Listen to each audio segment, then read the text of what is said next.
అందరికీ నమస్కారం. నా పేరు కోలంగా వెంకటేశ్వర్లు, చిల్లగూరు మండలం తమ్మినపట్నం గ్రామ ఎక్స్ సర్పంచ్ని నేను. అయితే తమ్మినపట్నం గ్రామంలో అతి పురాతనమైనటువంటి కోదండరామస్వామి దేవాలయము ఉన్నది. ఆ యొక్క దేవాలయము పునర్నిర్మాణం చేసి ఎంతో భక్తి శ్రద్ధలతోటి కఠోరమైన దీక్షలతోటి ఆ యొక్క గుడిని పునర్నిర్మాణం చేయడం జరిగింది. గత 10-12 సంవత్సరాలుగా ఆ యొక్క గుడి పవిత్రతను కాపాడుకుంటూ దినదిన అభివృద్ధి చెందుతూ వస్తున్న యొక్క గుడి తమ్మినపట్నం కోదండరామస్వామి గుడి. అయితే ఈ 10-12 సంవత్సరాల తర్వాత ఈ గత సంవత్సరం నుండి కొత్తగా చైర్మన్ నిర్మించడం జరిగింది. కోటా సతీష్ అని తమ్మినపట్నం కోదండరామస్వామి దేవాలయానికి కోటా సతీష్ అనే వ్యక్తిని తమ్మినపట్నం గుడికి చైర్మన్గా నిర్మించడం జరిగింది. అయితే గత సంవత్సరం నుంచి ఈ వ్యక్తి అతను సులాభం కోసం అనేక కార్యక్రమాలు, ఎట్లా అంటే మనకు అవసరం లేని ప్రోగ్రాలు పెడుతూ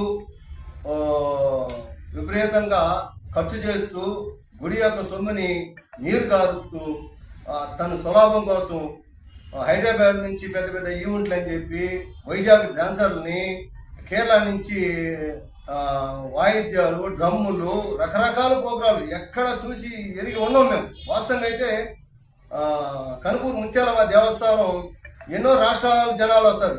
అలాంటి గుడికి కూడా ఇన్ని ప్రోగ్రాలు పెట్టి ఇంత వ్యవస్థ మేము చూడలే ఇంతవరకు. అట్లా కేవలం ఏంది ఇతను సులాభం కోసం చేయడం తప్పితే ఇక్కడ గ్రామస్తుల కోరిక మేరకు ఇంకోటి అయితే కాదు. ఈ పని చేస్తూ ఖర్చు పెడుతున్నా కానీ మేము ఎప్పుడూ కూడా సరేలే గుడి డబ్బే కదా అని చెప్పి మేము ఎప్పుడూ కూడా ప్రశ్నించలా, వదిలేసాం. అయితే గత 2 రోజుల నుంచి ఇతను ఒక అమ్మాయితోటి అసభ్యకరంగా నెల్లూరులో గెస్ట్ హౌస్లో అమ్మాయిని పెట్టుకొని డాన్సులు వేస్తూ వేలలేస్తూ తాగిన మైకంలో ఏం చేస్తున్నారో తెలియక చేస్తున్న వీడియో హల్చలైంది. ఇలాంటి వ్యక్తి ఈ విధంగా పవిత్రమైనటువంటి దేవస్థానం చైర్మన్గా ఉండడానికి అర్హుడు కాదనేది మా నినాదం. ఎందుకంటే ఇలాంటి వ్యక్తుల వల్ల మా మనోభావాలు దెబ్బతింటాయి. పవిత్రమైనటువంటి గుడికి చైర్మన్గా ఉంటే ఇలాంటి పనులు చేస్తే ఆ పవిత్రత ఎక్కడ కాపాడుతాడుతున్నాం. కాబట్టి ఇతన్ని తక్షణమే తొలగించాలని చెప్పి మా యొక్క డిమాండ్. మేము కేవలం ఎవరికి సంబంధం మా గుడి, మా తమ్మినపట్నం గ్రామ పంచాయతీ గుడి పవిత్రతను కాపాడడం కోసమే మేము ఈ ప్రెస్ మీట్ పెట్టడం జరుగుతుంది. కాబట్టి ఇలాంటి వ్యక్తి అనర్హుడు తక్షణమే తీసేయాలని చెప్పి మేము కరాఖండిగా కోరుతున్నాం. ఎందుకంటే మా మనోభావాలు దెబ్బతింటాయని. బయట ఎవడైనా తెలిసినోడు ఏమయ్యా మీ గుడికి సంబంధించి కామౌండ్ కదా చైర్మన్ అంటే మేము ఎక్కడ ఎవరికి సమాధానం చెప్పాలి. కాబట్టి మా మనోభావాలు దెబ్బతింటున్నాయి కాబట్టి ఇలాంటి వ్యక్తి ఉండకూడదని మా కోరిక. అలాగే ఇలాంటి కామౌండ్ చైర్మన్గా ఉంటే గ్రామంలో ఆడవాళ్ళు గుడికి ఏ విధంగా పోతారు. కాబట్టి ఇవన్నీ ఉన్నాయి. కాబట్టి ఇలాంటి వ్యక్తిని తక్షణమే ఈ పదవి నుంచి తొలగించాలని చెప్పి మా యొక్క కోరిక. మా గ్రామస్తులందరం కూడా అదే ముక్తకంఠంతో ఉన్నాం ఇప్పటి వరకు. అయితే ఇతను ఈ 2 రోజులు హల్చలైన ఈ వీడియోని బట్టి ఇతను ఏం చేశాడంటే ఇది నాది కాదు, ఇది ఫేకు అని ఏదేదో వీడియోలు పెట్టి గందరగోళం చేశాడు. ఇప్పుడు వీడియో కూడా చూపిస్తాం, మీకు కావాలంటే చూడండి అది ఫేకా నిజం అనేది. ఒకసారి చూసారా? అయితే ఫేక్ అంటున్నాడు కదా, సరే ఫేకు నువ్వు కాదల్లా, నువ్వు ఫేక్ అయితే నీ ప్రాతిపత్యాన్ని నిరూపించుకోవడానికి ఏం చేయాలి? నువ్వు ఒక పవిత్రమైన గుడికి చైర్మన్గా ఉంటూ నీ మీద ఒక ఆరోపణలు వచ్చింది కాబట్టి నువ్వేం చేయాలి? తక్షణమే రాజీనామా చేసి నీ పవిత్రతను నిరూపించుకో. నువ్వు అదే వీడియోని ఫోరెన్సిక్ ల్యాబ్కు పంపించుకో, ఇంకోటి పెట్టుకో. అప్పుడు తెలుస్తుంది ఎవరెవరు ఉన్నారు, ఎంతమంది ఉన్నారు, ఎవరు వీడియో తీశారు, ఎవరి ఇల్లు అది, ఎక్కడ ఇల్లు అనేది కూడా మొత్తం బయటకు వస్తుంది. అప్పుడు ఎవరు అయ్యింది అనేది కూడా తెలుస్తుంది. అప్పుడు తెలిపోద్ది నీ ప్రాతిపత్యం ఏందనేది. నాది కాదు, అది మార్కింగ్ చేశారంటే కుదిరేది కాదు. ఇతను ఒకనాటి మనిషి కాదు ఇతను వాస్తవంగా. ఎందుకంటే గతంలో ఇతను అంటే ఈ విషయం ఎప్పుడైతే బయటపడితే అన్నీ కూడా వస్తాయి, మాకు తెలుసు, మొత్తం వస్తాయి. ఇతను కంపెనీల్లో స్టాప్ ఇప్పిస్తానని చెప్పి గూడూరులో ఒకడికి 10 లక్షలు ఎగ్గొట్టి దాన్ని కేసు పెట్టి అడిగితే పెద్దోళ్ళని అడ్డం పెట్టుకుని తిరుగుతున్నాడు. ముత్తుకూరులో ఒకరికి 5 లక్షలు ఎగ్గొట్టి దాన్ని పెద్దల్ని అడ్డం పెట్టుకుని తిరుగుతున్నాడు. నెల్లూరులో ఒక టిప్పర్ వాళ్ళకి డబ్బులు ఇవ్వకుండా ఎగ్గొట్టి అది ఇట్లాంటి విషయాలు చాలా ఉన్నాయి. ఇదే కాక ఇతను ల్యాండ్లు కూడా అవకాశం ఉందని చెప్పి ల్యాండ్లు కూడా వాళ్ళ పేర్ల మీద మార్చుకున్న వైనం చాలా ఉన్నాయి.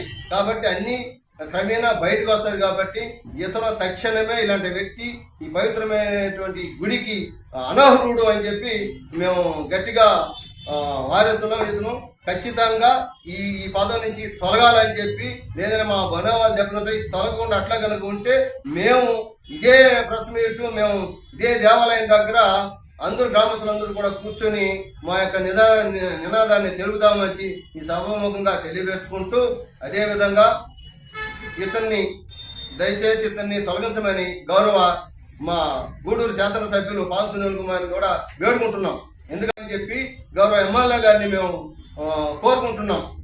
ఎందుకంటే ఈ గుడి యొక్క పవిత్రతను కాపాడాల్సిన బాధ్యత గౌరవ ఎమ్మెల్యే గారికి కూడా ఉంది. కాబట్టి మేము ఆయనకి ఒకటే కోరుకుంటున్నాం, సార్ మీరు ఈ విషయంలో ఖచ్చితంగా ఇతన్ని తొలగించాల్సిన అవసరం ఉంది. ఎందుకంటే ఇతని వల్ల మీకు చెడ్డ పేరు వస్తుంది. కాబట్టి మాకు తెలుసు మీరు ఏంటనేది, మీరు జెన్యున్గా ఉంటారు, ఇలాంటి వ్యక్తుల్ని మీరు ప్రోత్సహించడం మాకు తెలుసు. కాబట్టి దయచేసి ఇతన్ని ఈ యొక్క పదవి నుంచి తొలగించవలసిందిగా కోరుకుంటూ వేరొకరిని మంచి వ్యక్తుల్ని పెట్టి ఆ యొక్క గుడి పవిత్రతను కాపాడవాలని చెప్పి మేము కోరుకుంటున్నాం. ఇది ఓన్లీ గ్రామంలో ఉన్నటువంటి గుడికి సంబంధించినటువంటి పవిత్ర కాపాడడం కోసం తప్పితే దీంట్లో ఏ రాజకీయ ఇది లేదు. మేమందరం కూడా తమిళపట్నం గ్రామ పంచాయతీకి సంబంధించినటువంటి వాళ్ళమే. అందులో నేను మాజీ సర్పంచ్ని 2013లో సర్పంచ్గా ఎన్నికయ్యా. 2018లో దిగాను. నేను గతంలో టీడీపీలో కూడా 16, 17, 18లో టీడీపీలోనే ఉన్నా. నాకు పార్టీతో సంబంధమే లేదు. ఇది కేవలం మా గుడి యొక్క పవిత్రతను కాపాడడం కోసం. ఎందుకంటే గతము ఈ 17 సంవత్సరాల క్రితం ఈ గుడిని అంత నీట్గా చేసుకుంటూ వస్తుంటే ఇప్పుడే ఇన్ని హంగు ఆర్భటాలు చేస్తున్నాం. అయినా మేము గుడి డబ్బులు అని చెప్పి వదిలేసాం. మేము అది ఎండోమెంట్ గుడి, ఇది దేవాదాయ సంబంధించిన గుడి కాబట్టి అది గుడి డబ్బే కాబట్టి మేము దాని విషయంలో అవసరం లేదని చెప్పి వదిలేసాం. అయితే ఇలాంటి విషయాలు వచ్చినప్పుడు కూడా మన యొక్క గుడిని మనం కాపాడుకోకపోతే మనం మనోభావాలు దెబ్బతింటామంటే మనం ఇంకా ఎవరికని సమాధానం చెప్పాలనేదే మా బాధ. అందుకోసమే ఈ యొక్క కార్యక్రమం నిర్వహించడం జరిగింది. జనాభా ఎంత ఉంటుంది, దానిలో కనీసం ఒక సంతకాలు 100, 500 ఎంతమంది పాపులేషన్ ఉంటుందో కనీసం దాంట్లో 1/3, 1/4 సంతకాలతో మీరు ఎందుకు ట్రై చేయలేదు టీమని చెప్పి 20 మంది వచ్చి మేము చెప్పింది కరెక్ట్ కాదు కదా. కరెక్ట్, మీరు చెప్పేదే కరెక్ట్. మేము ఎందుకంటే ఇది ఇప్పుడు వైరల్ అయింది వీడియోలు. ఈ వైరల్ అయిన వీడియోలతో ఎమ్మెల్యే గారు కానీ మన దేవాదాయ శాఖ మంత్రి గారు కానీ దీని మీద ఏం చర్య తీసుకుంటారని వెయిట్ చేస్తున్నాం. ఒకవేళ వాళ్ళు తీసుకోలేని పక్షంలో మేము మా గ్రామస్తులందరం కూడా వెళ్ళి గుడి దగ్గర మీరు చెప్పిన 100 కాదు 100 కాదు కనీసం 500 మంది వెళ్ళి కూర్చొని మా యొక్క నినాదాన్ని అక్కడ తెలుపుతాం. దీంట్లో మొహమాటమే లేదు. కాబట్టి ఇలాంటి వ్యక్తుల్ని ఈ యొక్క పవిత్రతను కాపాడాల్సిన బాధ్యత సదరు దేవాదాయ శాఖ మంత్రి మీద కూడా ఉంది. కాబట్టి వారిని కూడా మేము సమయంగా వినియోగించుకుంటాం. దయచేసి ఇలాంటి వ్యక్తుల్ని ఈ పవిత్రతను కాపాడండి, ఇలాంటి వ్యక్తులను తీసేయమని చెప్పి కోరుతున్నాం. ప్రింట్ అండ్ ఎలక్ట్రానిక్ మిత్రులందరికీ కూడా నేను ప్రజెంట్ తమిళపట్నం సర్పంచ్ని. అయితే ఈరోజు మా పంచాయతీలో ఈ వార్త వినడం మాకు చాలా బాధాకరంగా ఉంది. ఎందుకంటే 6 నెలలైంది అతన్ని చైర్మన్గా పెట్టి. అంతకుముందు పురాతనమైన దేవాలయాన్ని కీర్తి చేసినటువంటి శ్రీ ఎర్రపల్లి జానకిరామరెడ్డి గారు దాన్ని బాగా సుందరవనంగా తీర్చిదిద్ది ఈరోజు దాన్ని ప్రజలందరూ ఆహ్లాదకరంగా వచ్చి దేవుని మొక్కుకునే సందర్భంలో ఇలాంటి వార్త వినడం మాకు చాలా బాధాకరంగా ఉంది.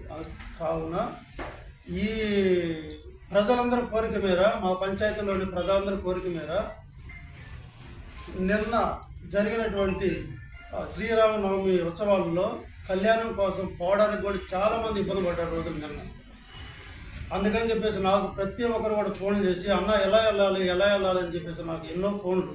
కావున గౌరవనీయులైన ఎమ్మెల్యే గారిని నేనేం కోరుకున్నా అంటే పంచాయతీ ప్రజల తరఫున ఇలాంటి చైర్మన్ని మీరు గమనించి పంచాయతీ ప్రజలందరి మనోభావాలు దెబ్బతినకుండా భక్తిపరమైన ఇంకెవరైనా మంచి చైర్మన్లుగా మీరు నియమించగలరని మిమ్మల్ని కోరుకుంటూ మీ నిర్ణయం కోసం మేమందరం ఎదురు చూస్తుంటామని చెప్పేసి మిమ్మల్ని ప్రార్థిస్తున్నాము. జరిగింది మొన్నే కాబట్టి శ్రీరామనవమి ఉత్సవాలు ఉన్నాయి కాబట్టి గ్రామస్తులందరూ కూడా ఆయా కార్యక్రమంలో ఉన్నారు కాబట్టి ఈ ఒక 2 రోజులు గ్యాప్ ఇచ్చాము. ఇది ఇప్పుడు ఇవాళ మేము పెట్టినటువంటి దీన్ని బట్టి వారు ఏదైతే చర్య తీసుకుంటారో దాన్ని బట్టి వారు చర్య తీసుకోకపోతే మీరు చెప్పినట్టు మేము ఖచ్చితంగా 100 కాదు 500 మందితో సంతకాలు పెట్టేనే తీసుకెళ్ళి మేము ఎన్విరాన్మెంట్ చైర్మన్కి కానీ లేదంటే దేవాదాయ శాఖ మంత్రికి గారికి కానీ ఎమ్మెల్యే గారికి కూడా మేము ఇవ్వడానికి సిద్ధంగా ఉన్నాం. దీంట్లో ఏ మొహమాటమో లేదు. ఈ ఉత్సవాలకి అతన్ని బహిష్కరించాలి కదా మీరు అందరూ కలిసి. ఇప్పుడు రామవారి తిరునాళ్ళు జరుగుతూ ఉంది, ఇప్పుడు బహిష్కరిస్తే గ్రామంలోనే బహిష్కరించాలి కదా. కరెక్ట్, గ్రామంలో బహిష్కరించాలి. అయితే గుడి యొక్క ఉత్సవం జరుగుతుంది, ఆ యొక్క కార్యక్రమాన్ని మనంగా వెళ్తే ఇది కావాలని చెప్పి ఈ యొక్క ఉత్సవాన్ని అడ్డుకుంటున్నారని చెప్పి అపవాదం మనకు రాకూడదని తప్పితే ఇంకోటి లేదండి. ఆ యొక్క ఉత్సవం సాఫీగా జరగాలని చెప్పి మేము ఆ యొక్క పవిత్ర కాపాడాలా, ఇతని వల్ల ఈ ఉత్సవం ఈ 2-3 రోజులు ఆగకూడదనే దాని మీదనే మేము. అది గ్రామ దేవాలయం సార్, గ్రామ దేవాలయం ఎండోమెంట్ రికార్డెడ్గా ఎండోమెంట్ ఈఓ గారు ఉన్నారు. ఈఓ గారు ఇంత ఖర్చు పెట్టి చేసి గతంలో ఎప్పుడు ఖర్చు పెట్టని ఇది ఇప్పుడు ఈ ఈఓ ఈ చైర్మన్ వచ్చే ఖర్చు పెడుతున్నారు. అసలు ఇంతకుముందు ఎప్పుడు కూడా ఇంత కోట్ల రూపాయలతో ఖర్చు పెట్టి చేసిన దాఖలాలు మేము ఎప్పుడూ చూడలేదు. కాబట్టి ఆ యొక్క గుడిని డబ్బు కానీ ఆ గుడి యొక్క పవిత్రం కానీ కాపాడమని చెప్పి మేము మీ సభాముఖంగా ఈ ఎండోమెంట్ వారిని కానీ దేవాదాయ శాఖ మంత్రి కానీ గౌరవ ఎమ్మెల్యే కానీ కూడా విన్నవించుకుంటున్నాం.